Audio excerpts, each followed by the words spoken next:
छायांकित आकृति का क्षेत्रफल क्या है? तो यहाँ पर हमारे पास हरे रंग की एक छायांकित आकृति है जिसका हमें क्षेत्रफल ज्ञात करना है।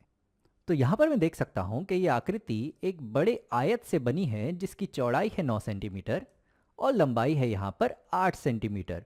तो ये है आयत जिससे ये आकृति बनी है।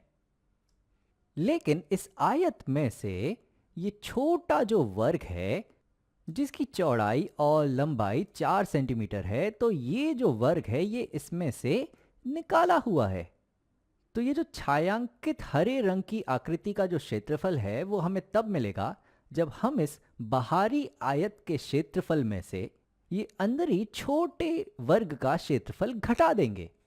तो चलो पहले इस बाहरी आयत का क्षेत्रफल ज्ञात कर लेते हैं, जो होता है लंबाई गुणा चौड़ाई।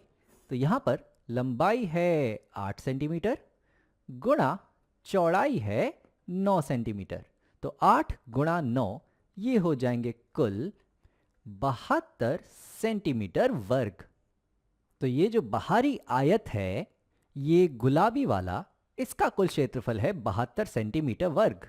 लेकिन इस हरे छायांकित भाग का क्षेत्रफल निकालने के लिए हमें इसमें से ये नारंगी वर्ग का क्षेत्रफल घटाना होगा। तो इस वर्ग का क्षेत्रफल है लंबाई गुणा चौड़ाई, यानी कि 4 सेंटीमीटर गुणा 4 सेंटीमीटर, जो कुल हो जाएंगे 16 सेंटीमीटर वर्ग।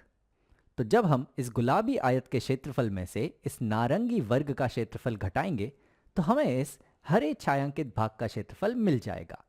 तो हमें यहां निकालना है 72 ऋण 16। तो यहां पर हमारे पास 2 इकाइयां हैं और यहां पर है हमारे पास 6 इकाइयां।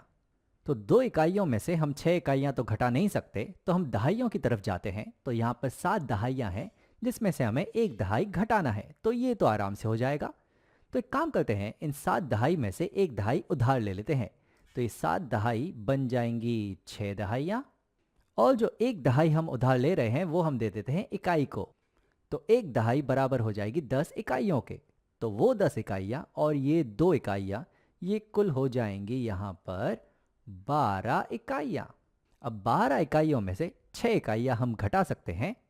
तो 12 ऋण 6 ये हमें मिलेंगे यहाँ पर 6, और यहाँ 6 दहाइयों में से 1 दहाई हम घटा सकते हैं। तो 6 ऋण 1 हमें मिलेंगे यहाँ पर 5। तो ये जो हरी छायांकित आकृति है इसका कुल क्षेत्रफल है 56 सेंटीमीटर वर्ग।